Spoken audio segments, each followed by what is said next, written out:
Peace and blessings, family, and welcome back to another edition of What is the Time, a podcast about personal sovereignty, celestial time, and a living where the getting is good. I am your boy ZamboniFunk, your DJ for the affair where we be getting down and won't be coming up for air. Thank you so much for being here. I super appreciate all y'all every time you come through. If you want to help support because you like all of this content that I put together, you like the dailies, the weekly forecast, you like the quarterly forecast, you like this podcast, you like the music that I do, or any of the other array of things that I like or that I produce, and you want to help out, if you want to send me a tip via Venmo, Cash App, PayPal, that continues to be super helpful. If you want to find me on Patreon, where you can get an election report to help you time your life, and you can get some astro basics and all this kind of stuff, you can find me in those places. Thank you as always for being here. And today I want to talk about integration and the breath. So my path has been, it's like sort of funny. I'm like doing things that seem so wildly disparate, right? On the one hand, I do astrology, and I do astrology pretty seriously, right? I do these forecasts and whatever. I've been to the conferences. I'm like, I spent the time while Saturn was in Capricorn, really just trying to hunker down and learn how to do astrology real tough. I'm now like fairly well respected in the community and all this sort of stuff, right? And so I've been doing that pretty seriously, and that is a section of what I do.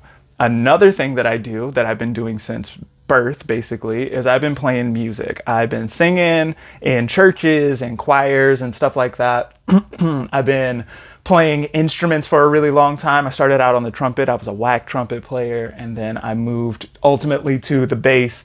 And so I sang and played the bass for mad long from high school. I've been doing that. I've been recording music, and I have an album from high school, two actually, that we made. And then, so I've been doing that for a really long time. When I moved to New York City, then I spent a bunch of, New York City is one of these places, it's like Toronto is another one, where there's like mad West Indian people. There's West Indian people all over the place.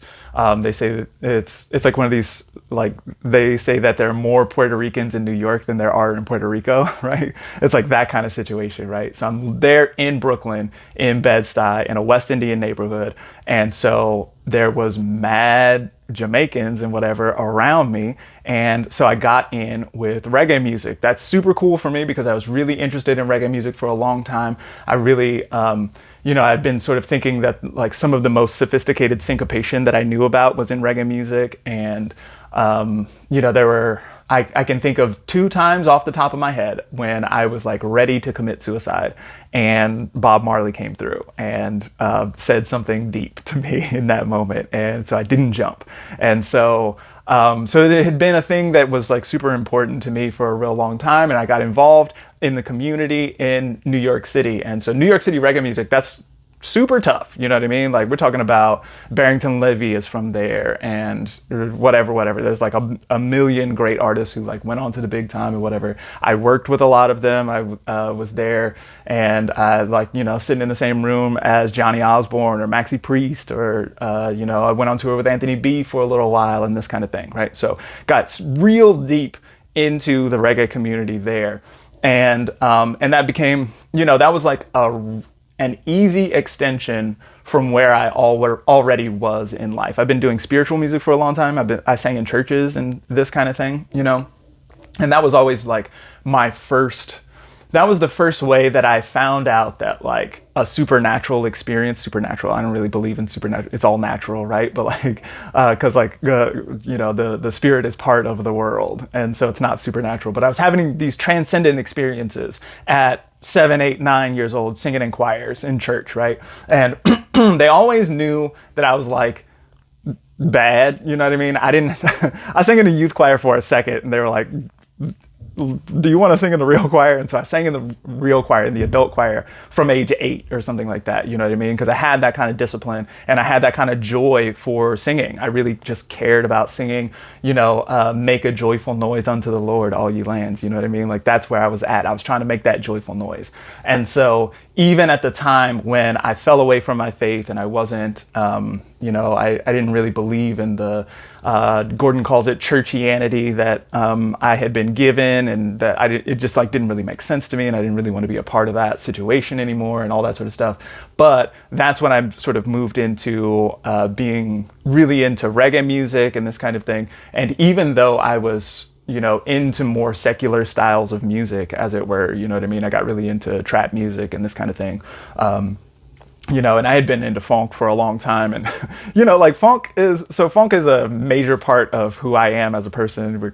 It's in my name, I come from a lineage of P-Funk, and maybe one day I'll talk about P-Funk and the relationship between P-Funk and Z-Funk and all that, right? But so it's worth mentioning that Kirk Franklin, who is a major gospel artist, who was a major influence on me when I was, 6-7 years old or whatever. Kirk Franklin won a Grammy on a P-Funk song. His song Stomp straight up bit One Nation Under a Groove. And it's not a secret. This is not news to P-Funk All-Stars. This is not news to gospel singers. Everybody knows that this is happening, right? Or that this happened. And so what I'm getting at here is the overlay of these, to me, these are the same thing. You could be singing about sex, which is something that I don't see as not sacred. Or you could be singing about drugs and rock and roll, which is something that I don't see as not sacred. Or you could be singing about transcendent experiences that you've had and this kind of thing. And I see all of that as being part of the sacred operation that is music, right? And so I've been really interested in that for a long time, for my whole life. And so as I got into astrology and into more spiritual art forms, I got into magic and ancestor reverence and this kind of thing, right? So I had been thinking with ways to sort of put those things together. And so where I landed was I wanted to make a breath exercise. So a few years ago, I started doing the Wim Hof breath exercise. It's free on YouTube and is widely available. Everybody had been talking about it. Evidently, it was this way, you do this breath for 10 minutes every day and then you turn into a fairy or something. And I was like, this is amazing. Let's check it out. I started doing it. I was like, oh shit, I am turning into a fairy. This is amazing. I love this, right? So I was doing that, and all the homies were talking about all the amazing health benefits, and people were coming back from cardiac injury and all sorts of stuff like that. Maybe there was, it's not hard to just type into YouTube and see people just singing the praises of Wim Hof. Maybe I'll link a couple of those below or something like this. But, the Wim Hof breath exercise is obviously working for a lot of people. It felt really good in my body. But what I found was when I did the video, I would put it on and do it along with it. And what I noticed was a couple of things. First was that, so Wim Hof is known as the Iceman a lot of times. And so he is this character who he sort of takes it to the extreme. He does his breathing technique and he does it in these sub-zero conditions, and he's just he's sitting on a glacier or some wild shit like that, and he's in his shorts and he's just loving it and everything like this. They're submerging him in water and he's not breathing for super long periods of time and shit like that, right? And so this kind of turns into a competitive, the keto bros loved that element of it, right? They loved being able to time how long they weren't breathing for and then try to make it a little longer the next time, and this kind of thing. It turned into a competition a lot of times. And so, and this is noticeable in the music, right? When Wim Hof, you're doing the breathing along with his video, then it comes time to stop breathing, and then a timer turns on and you hear this click, click, click, click, clicking throughout that time. And it just I don't know, it didn't really vibe with my sensibilities of I want this to be a spiritual experience. It's important for us to remember that the word respire means to inspirit again, right? So spire, that is the same word as spirit, right? And so to inspire is to breathe in, and to expire is to breathe out, right? To finish your life, to terminate is to breathe out, right? And so there's a very interesting and important correlation there, right? And so to my mind, I just didn't like the sort of competitive, like the ice baths and all the rest of it. It like turns into this like, it turns into a powerlifting competition in a way that just didn't really resonate with me very well. I also noticed that I didn't like the music very much. The music was like, his voice was like super compressed and very, very forward, and it's, it kind of gets in the way when you're trying to chill. You're like not breathing in this super chill space, and then his voice is really loud, and a lot of stuff like that. There's a beat to go with it, but the beat doesn't follow the breath, and so it's just a beat and stuff like that. Like I had quibbles, right? And so I did it for a fairly long period of time, but I found that I had a resistance to it. I didn't want to do it for those reasons that I've been mentioning, right? And so I ultimately came to a place where I was like, okay, well, I know how to do spiritual music, and I know the kind of vibe that I'm trying to go for here. So why don't I make something cooler than what I'm seeing here? Why don't I make the breath exercise be the change you want to be the change you want to see in the world, right?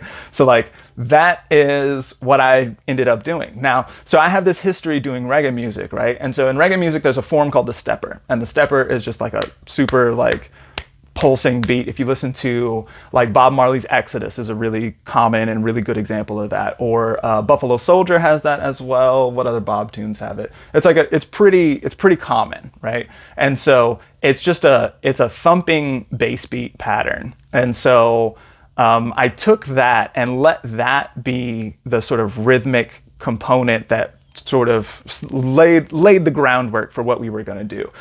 This is also inspired by the work of John Stuart Reid. So John Stuart Reid is a cymatics professional. So like he does sounds. He does fancy sound shit in his job, right? That's what he does.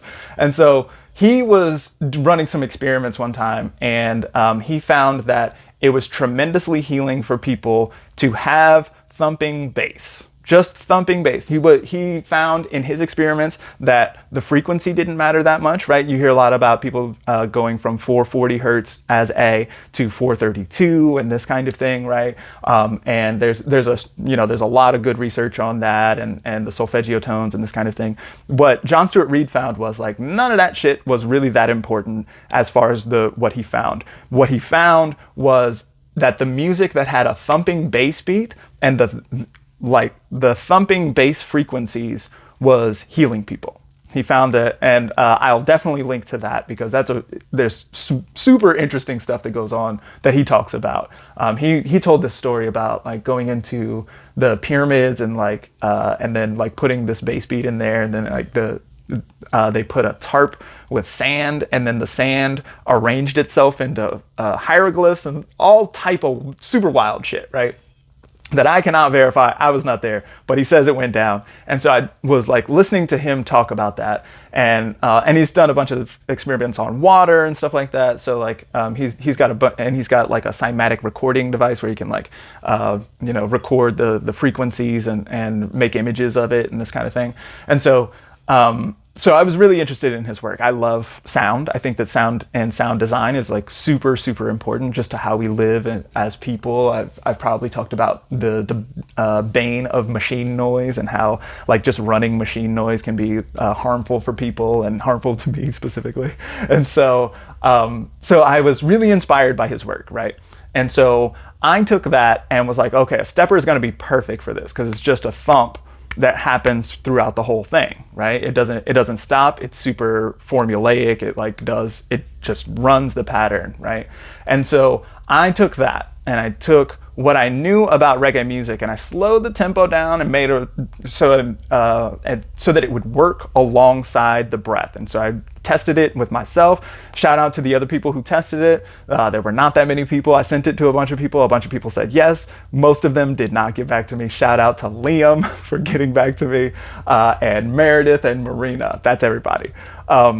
But thank you to those folks who did it. But so I did, I ran a couple of tests with a couple of people to make sure that the tempo was going to be okay and this kind of thing.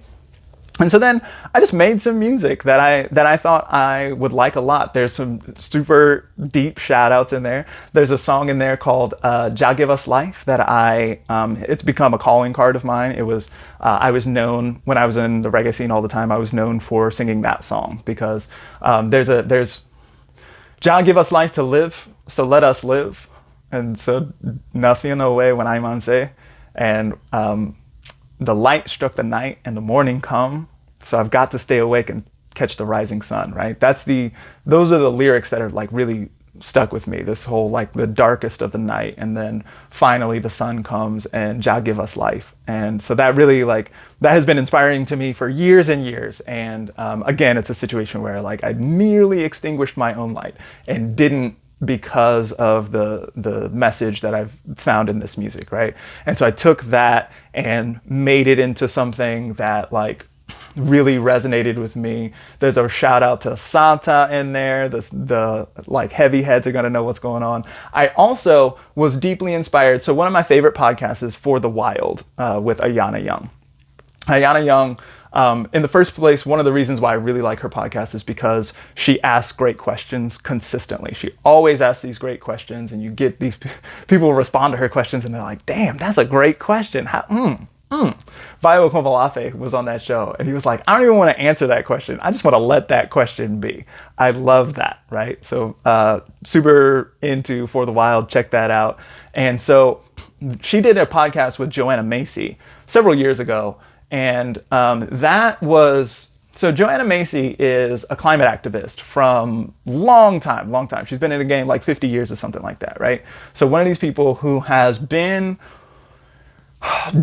fighting against the machine and trying to save the world and save the climate or the environment or whatever you think is going on, right? Like doing her best to fight against the machine or the system for the longest.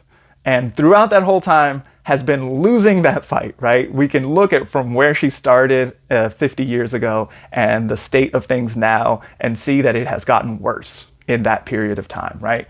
And she was speaking about despair. And she was speaking about the heart of love that you have to have in you, that you have to know is in you.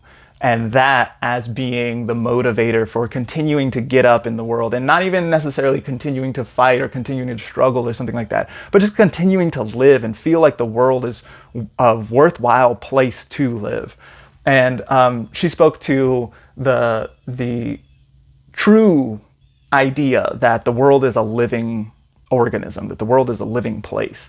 And that really spoke to me. And so I put that as a sample at the end. So shout out to Joanna Macy, who approved that sample. Shout out to the folks at For the Wild, who also approved that sample. It's only Joanna Macy speaking in it, but it's really dope. And so what I did was I just took everything that I knew how to do. I took all of the spiritual information that I've been learning and the health information that I've been learning. I have this long history of like doing herbalism and, alternative medicine and all the rest of this, right? And took all of that information that I had and this long tradition of doing music and feeling spiritual and as music and all of this sort of stuff, and like kind of wrapped it all into the one piece and made something that I wanted. I just wanted it for myself so that I could have a breathing exercise that would support my practice, that I would be excited to listen to, that I could just turn on. It would be my favorite music and it would just go and I would be able to breathe along with it.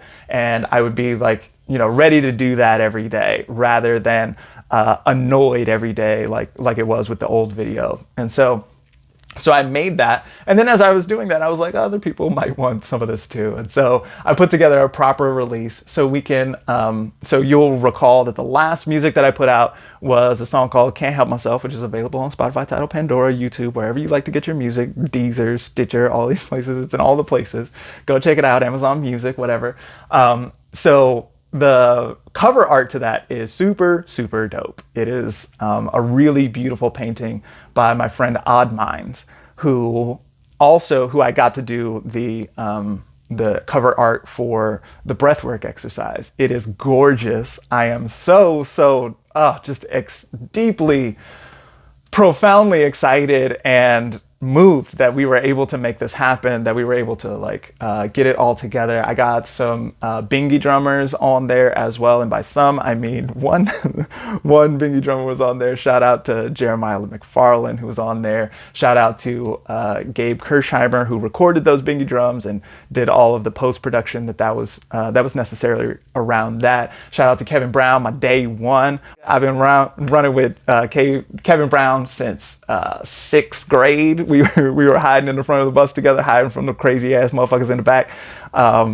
So he mixed it and made a great sound, I think. And shout out to Fred Kevorkian, who mastered it. Also shout out to Jay Sean Linwood, who played the guitar on this joint, as well as Nick Balaban, who really gave me the lowdown on how to make the organ sound really good. And I think that's it. I think that's everybody. I played all the rest of the instruments and did all the rest of the stuff. And, I'm super proud of this work. I think that it is something beautiful. I'm I look forward to doing it, because it's been it's been Mars retrograde in Gemini this whole process. I was like, okay, Mars retrograde in Gemini, like that's going to be a good way to sort of lean into that, to do a good job here, would be to have a breathwork exercise, right? Because Mars is the planet of action. It's the one that wants to move around, push on stuff, do things, all this kind of thing, right? And so when you see a strong Mars going on, then something like meditation can be hard, because just sitting there and being like, oh, stop thinking, really, stop. That was a thought. Stop it. No, stop thinking. Like that is really difficult for me, especially. I have a strong Mars, but like just when there's prominent Mars in the sky, that can be really difficult. And so to see Mars in an air sign, and we're moving into the air triplicity and all this, right? We're moving into a time period where the function and the flow of air is going to be more and more important historically. And as we sort of like think about the basic building blocks of how we constitute reality, how we think that reality exists, what we think reality is made of, then air dynamics are going to be more and more important moving forward historically. So with that in mind, and with thinking with the Mars retrograde in Gemini and all this, I was like, okay, now's a good time to like do this breathwork exercise. But also with a Mars retrograde in Gemini, followed then by a Mercury retrograde in Gemini. Currently Mercury is retrograde as well, and ruling that Mars, right? Then it's just been a gang of bullshit in the way. There's been technical bullshit. There's been a bunch of just stuff that I didn't think were going to be problems, because like it was all on the computer, and so the timing should all work out perfectly, right? Turns out that's not the case.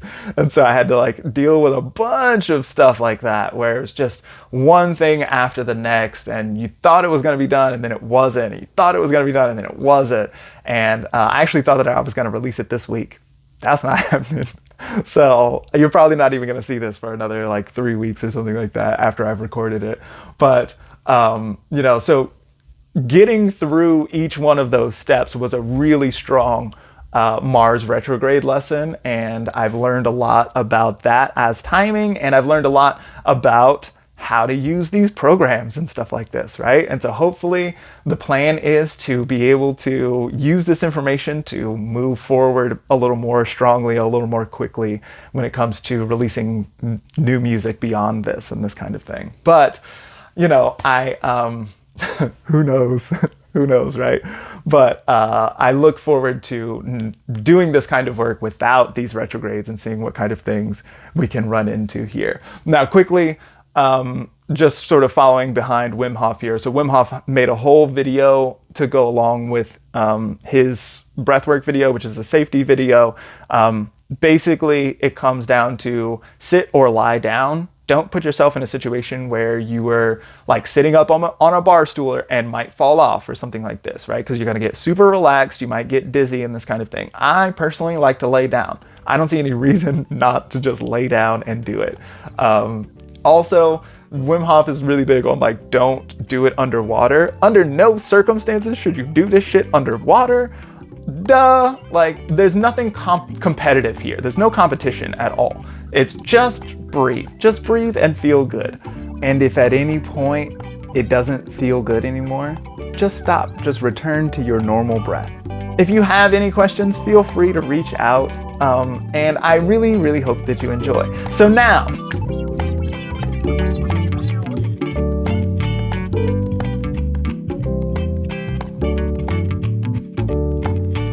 right, so a lot of time has taken place. When I recorded that first half, I really thought that I was getting close to time. And now about 6 weeks have passed, and now we're finally getting to time here. And it's interesting to look at the astrology of all that, right? Looking at the way that Mars retrograde in Gemini was so difficult. Mars also rules the career and reputation and public performance area of my chart. And so, Mars retrograde moving backward and forward and doing this herky-jerky thing definitely slowed down my ability to publish something publicly. So that's just interesting information to keep in the back of your head as you're engaging with astrology throughout life. But I've had a bunch of time now to really engage with this work some more and really think about things. I thought we were getting close to time, and so a bunch of time passed where I was like waiting on other people. Like the original video animator ultimately didn't do the thing, and so I had to find somebody else, and that was super disappointing and super hard on my heart and these kinds of things. It really hurts me when people say that they're going to do something and then they don't. That person is close to me or whatever, and so there was a heartache around that kind of thing and all this, right? And so I spent some time where I just didn't listen to the music and didn't do the exercise or anything like that, and then sort of came back to it and have come back to this place where I'm both doing the breath regularly as well as getting ready for this publication. And one of the things that I have noticed is that, especially it was through trying to get the next video animator to understand what I meant, what kind of things I am trying to accomplish with this exercise, that I really sort of started to understand my personal, the thing that makes what I do special. So, I didn't innovate this breath exercise. It's Wim Hof breath, or Tummo breathing. It's I don't even think that Wim Hof innovated that exercise. I think that it's this whole controlled hyperventilation thing. It's been around longer than Wim Hof, but he popularized it, and he really codified the formation of it. And so I took what he had done and just made that breath with music. And so to my mind, originally, I was I'm not really innovating anything. I'm just putting music with it because the music is going to be good. You know what I mean?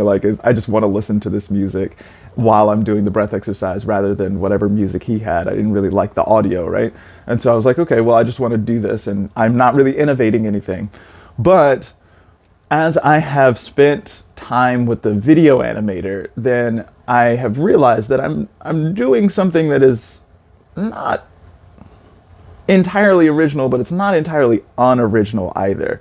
What I have found throughout my career, my whole career as a musician, we can look back the whole damn time. I've been directing bands since high school, so we're at almost 20 years of me directing bands and various art projects.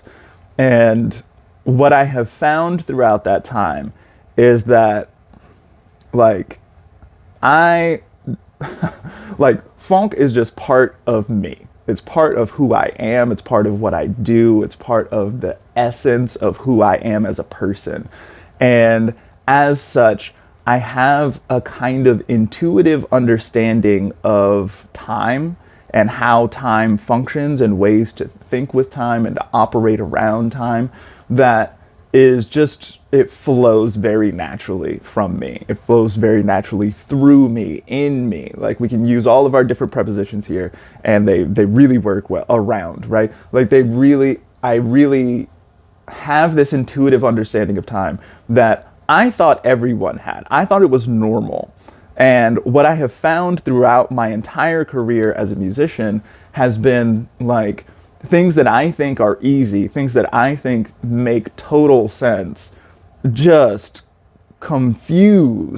are deeply confusing to a lot of people. Like I consistently struggle to get people in bands or people like the video animator, for example, to understand what I'm talking about when I am talking about time here. And so this is really interesting to me because I've been thinking about like this Wim Hof breath, right? And how like the keto bros really love that exercise. And I listen to a lot of this, this genre of self-help stuff, like the Lex Fridmans, the Andrew Hubermans, and like these type of like sort of like white man science who, take the science of things and then make it, they're really into personal responsibility and really into sort of like optimizing one's own health in order to be more effective and more productive in the world and this kind of thing, right? So I listen to a lot of that sort of stuff. I do a lot of those kinds of things. And one of the things that I've noticed is that they very frequently care a lot about stuff like circadian rhythm and and they'll talk about rhythmic breathing and this kind of thing. And so they're aware that timing and rhythm is important, that it's something that can modulate the, heart rate variability and whatever. And heart rate variability itself is a time measurement. And that's like more and more accepted as a strong indicator of overall health by sort of like measuring this sort of like rhythmic average of the electromagnetic situation that's going on in your heart, right? And so and we can even think about electromagnetism, like, so that's usually thought of as EMF. That's electromagnetic frequency, right? So a frequency is the amount of times that there's a wave in a particular given period of time. And so that is a rhythmic measurement of time. So like all of it sort of comes back to this vibration and rhythm, right? And so I can see these like sciencey types looking at that and seeing how very important rhythm and timing is, and then not giving it any credit. They like don't think that the rhythm of the thing, like I was watching Andrew Huberman one time and he was talking about learning things and how to learn things more effectively. And he found that there was some study that said that if you do a thing and you set a metronome, so you're like doing the thing in time with the metronome, then you learn the thing quicker. And so his conclusion from that was that there's something about the metronome that's setting a deadline for yourself. And so he like started talking about deadlines and like having to finish a thing on like and just be done with it and this kind of thing. And that's like fine, sure, that's like a good theory and I like it, and there's probably an element of truth to that. But he sort of like discounted the idea that a steady metronome, like the click, and having a rhythm to sit with might be in some way empowering. And so again, like these same types, they'll talk about circadian rhythm and this kind of thing, and they'll use the word rhythm to describe that, but then talk about how important the light is. And like it's like, oh, you really need to get this light in your eyes or on your skin or whatever, and then you need to stop getting the light on your skin at a certain other time. And they don't really sort of recognize the rhythm and timing of that situation. So what I have found about this breathe exercise is that the way that I do it is so deeply embedded in timing. And so, so like in the Wim Hof version, you do all this breathing and then you stop breathing for a little while and it puts a little timer up. And so you count in seconds for the amount of time that you're supposed to like hold your breath and all this sort of stuff, right? And so seconds, minutes, hours, those are a standard measurement of time that are averaged, right? So there's this sort of like average 24-hour day, and there's an average 365-day year. All of this, it's well known that this sort of stuff wobbles. This is why we have leap years and stuff like this. Like the whole thing moves around. And so this idea of a 24-hour day is an average, and then you take that 24-hour average and then you sort of like subdivide that, and so you've got these standard increments which help the railroads to operate on time, right? And it sort of synchronizes railroads and now all of the other traveling things like, like airplanes and shipping stuff and, all the rest of that, like global time is standardized in this way. And so that is very effective for office work and this kind of thing. But what I've found is that there's a kind of symbolic or metaphorical way of approaching things in general, which is part of the reason why I love astrology so much, because it sort of like roots itself in symbol and image and metaphor, and then uses symbol and image and metaphor to sort of extrapolate and understand what's going on globally in the world, right? Or globally in your life, or particularly in this moment in your life. You can take those images and metaphors and symbols and turn them into meaning and understanding about what's going on in your life in this moment, right? And so I really like astrology for that. And what I find more and more is that like metaphor or archetype is in some way more true than manifestation. And it's not that manifestation is untrue, it's that manifestation is like, I get into this idea of like, so I have intentions, and my intentions are like, if I ask a question of the universe, then the universe will respond and give me exactly what I want and this kind of thing, right? But I'm not the only questioner. And so the way that I get what I supposedly want or asked for or whatever is necessarily changed by the fact that we all live in community. And by we all, I mean all the people, all the humans, as well as all of the non-human people, as well as, like I like to think of myself as a singular cell in the body of the universe, right? And so the same way that I have a body, I'm probably the universe to my kidney cells and my liver cells and my skin cells and my hair cells, whatever, all the rest, right? Everybody, it's all a community here together. Shout out to the microbiome, right? And so that, this idea, like my intentions and my question and my, like the thing that is sort of like running shit from my sort of like conscious thought or whatever, even in my own self, that is not the only question. That's not the only intention that's around, because there's a whole community going on here. And so that sort of like turns it into something else, right? And so, but when we're dealing only with archetype and metaphor and this kind of thing, then we can talk about Saturn, for example, as being the planet of boundaries and obstacles and challenges and stuff like that. And those things are not in any way changed or altered by Saturn's relationship to the ruler of whatever sign he's in, or aspects that he might be making, or any of this sort of stuff. Like this, like it's unadulterated in any fashion, right? And so metaphors are very true in this like big universal kind of way.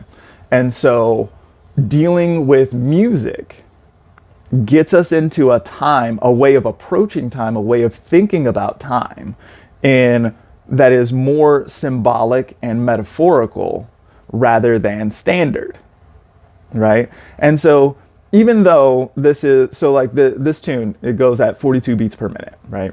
And so 42 beats per minute is very weird when you start trying to like I was trying to describe when things would happen to the video animator. The video animator wanted a timestamp.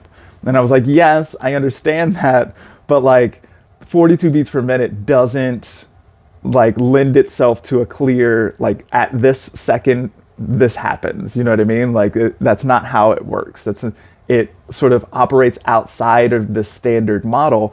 And in the space of music, it creates a universe where this is the way that time functions. And there's like it creates a living ecosystem in itself. And this, by the way, happens every time you listen to music. Every time, like, I don't know, like Dua Lipa comes on, or you like whatever it is that you like to listen to, like Elton John, or like it always sort of, the rhythmic understanding of music sort of creates this universe. And that is something that you then, like your mind and body and heart sort of entrain to that. and then we can live in that ecosystemic space.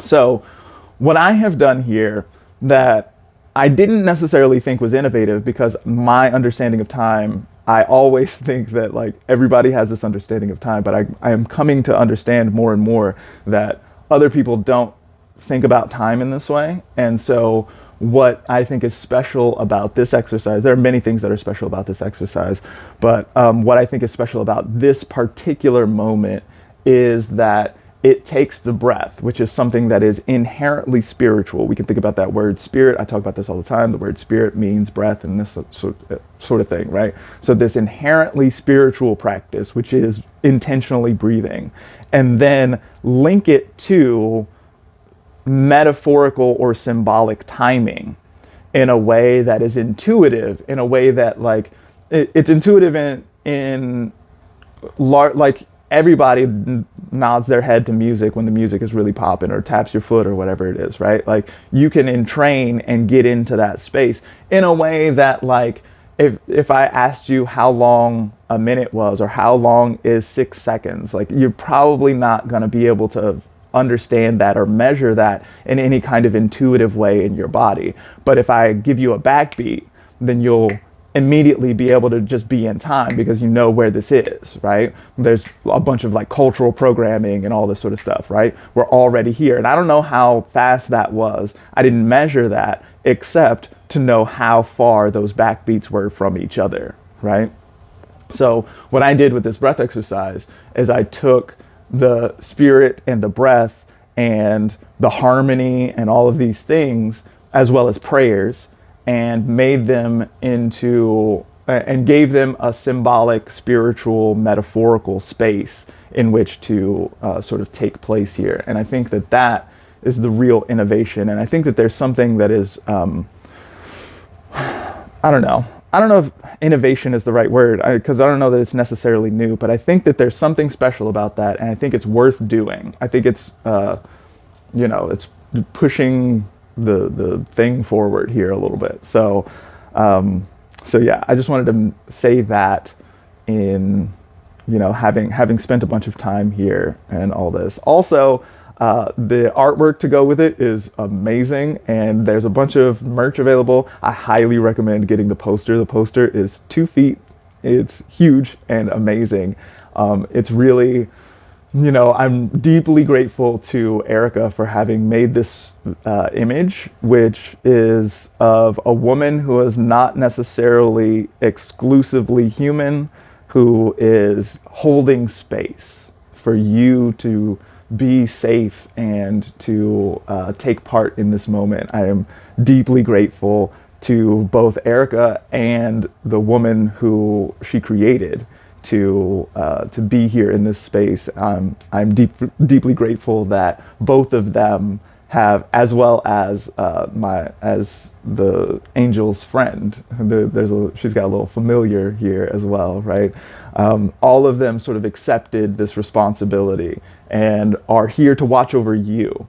Yes, you, while you do this exercise. And so, and it's also like just the most beautiful image I've ever seen in my life. So the poster is super dope. There are hoodies available. There are t-shirts and kids clothes now. I had some, I was walking around town and somebody was like, oh, that's super amazing. I would love to get something like this for my kids. And I didn't have kids sizes available. And so I went back and redid all of that. And so there's cool merch available. There's super dope artwork. I don't really make that much money on that, and I don't have, that's the other thing I wanted to mention here, is I don't have any machinery in place for actually making money on this. This is just something that I thought the world would like. I thought that I would like it. I thought it would make my life better. And if my life is better, then because I am the earth, just like you are the earth, right? We don't live on the earth. We live as the earth. We are the earth. And so if my life is better, then the whole world is better. And so I made this piece of art with this beautiful cover art to go with it. That's my very favorite thing in the whole world. And I just wanted to sort of like make the world a little better by creating this piece. There's like, you're not even going to be able to buy it. You know what I mean? Like it's just what it is. You can stream it for free in whatever places that you stream it. And I don't really make that much money on the merch and this sort of stuff, but it's really beautiful. And if we're going to generate the more beautiful world that our hearts know is possible, then we have to make the world more beautiful.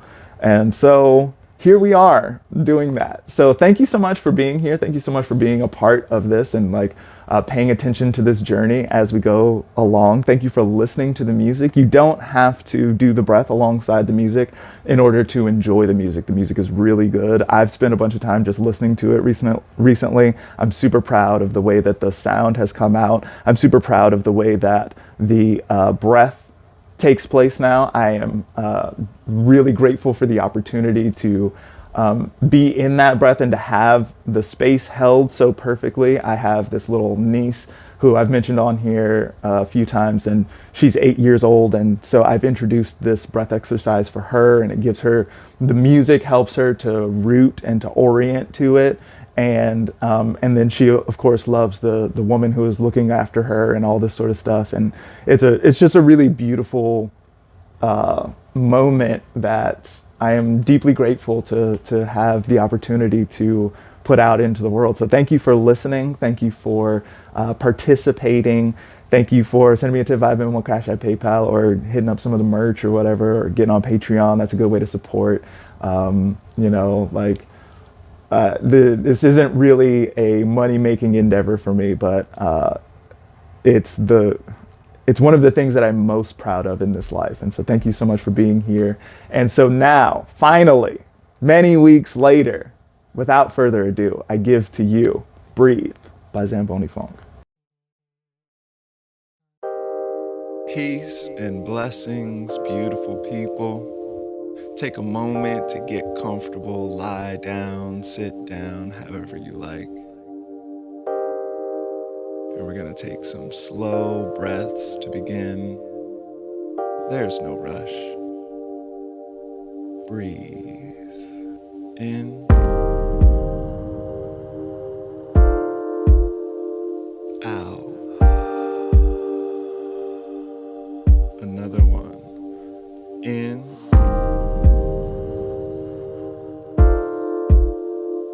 Out. Twice as fast this time. In. Out. In. Out. In. Out. In. Now twice as fast as that. Here we go. Come on. In. Out. In. Out. Feel the pulse. Feel the flow. In. Out.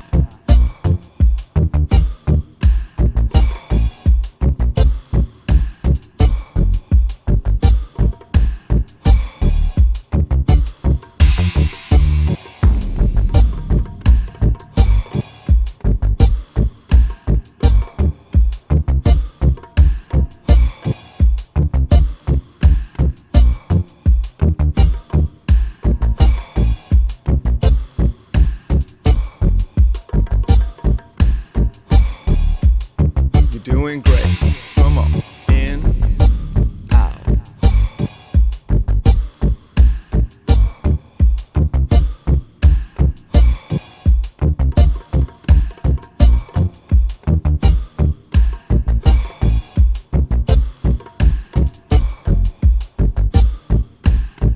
Last phrase. Around here we go. And in, out.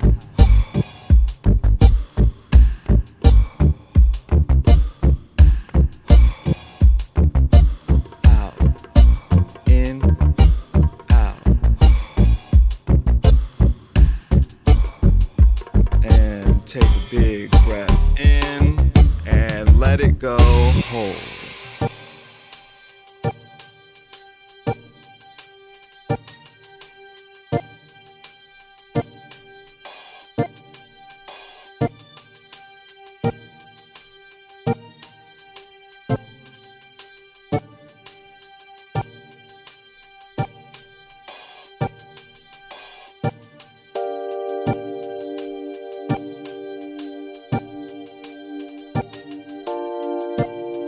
Enjoy this piece.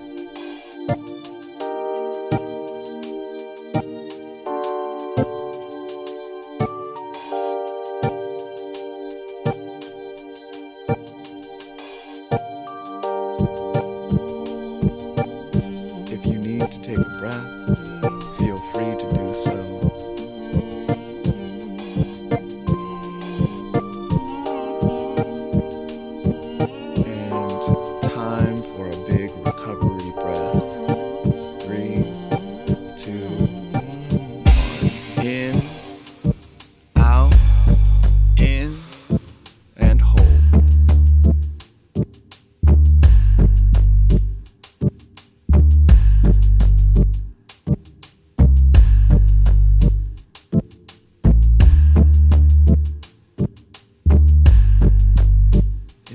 To breathe, just breathe.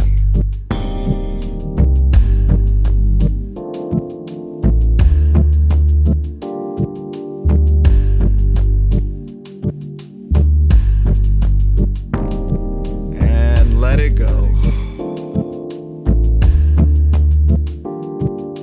Get ready to get back into that rhythm. Here we go. In, out, in,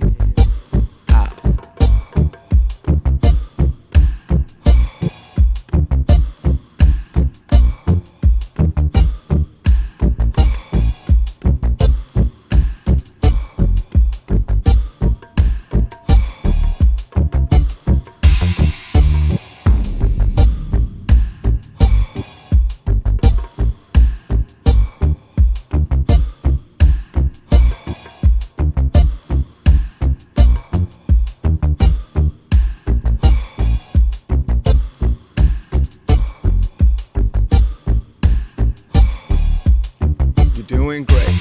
Come on. In, out.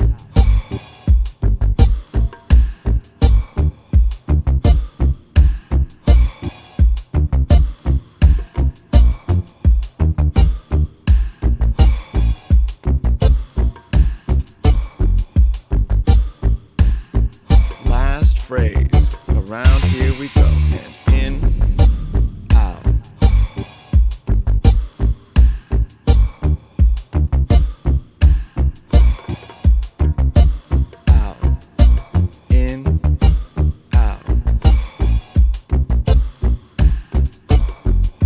in, take a big breath in and let it go. Hold.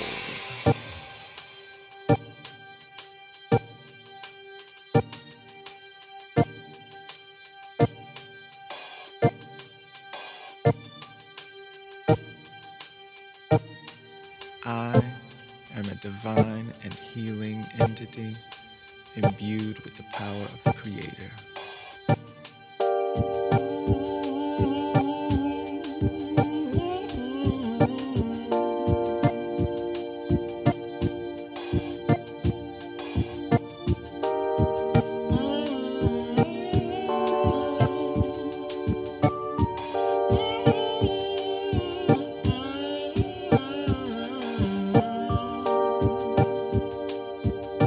There's no competition. If you need to breathe, just breathe.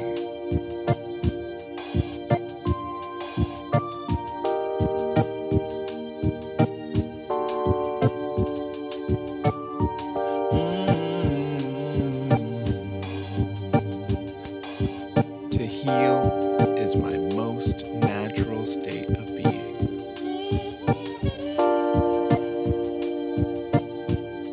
It is glorious.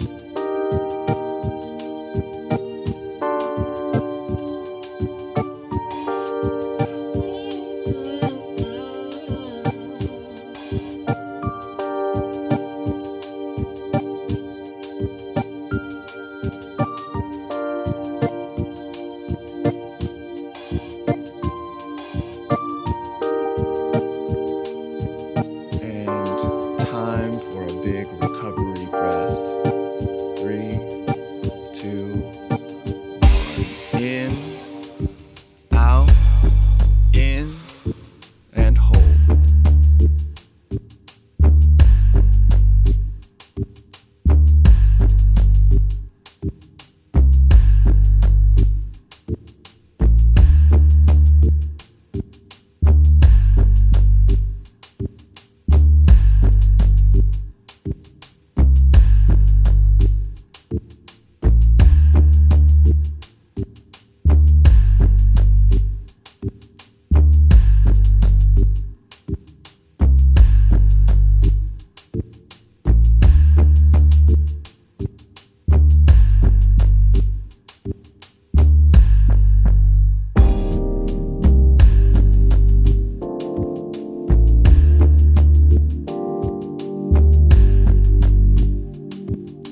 go.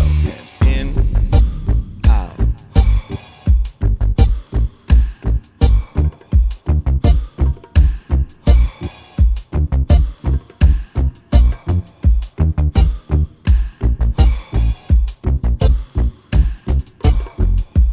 And take a big breath in and let it go. Hold.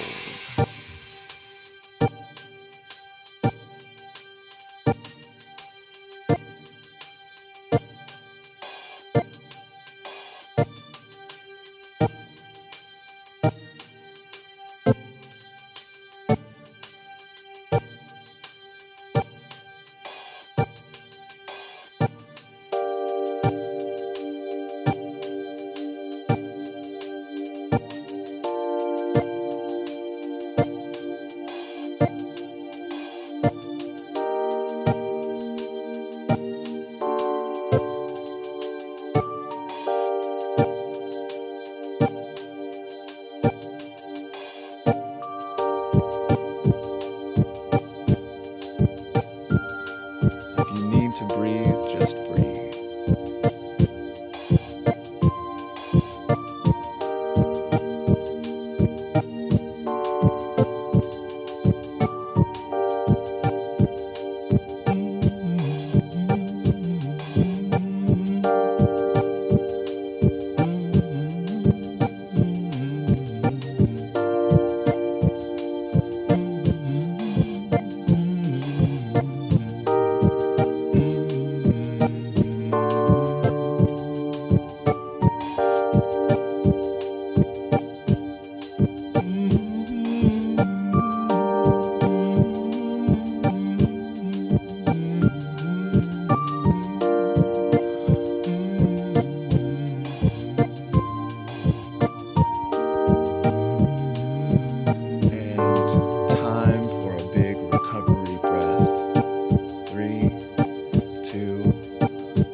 into that rhythm. Here we go. In, out, in, out.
Doing great.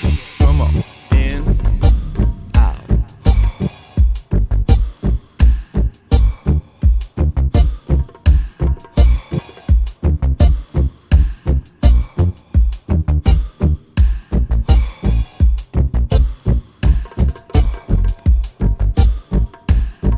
Last phrase. Around here we go. And in, out.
a living world. I'll do everything for it, and nothing I can do, nothing will ever befall me that will separate me from this living world. It's my larger body. It can pour its intelligence and its bliss through me.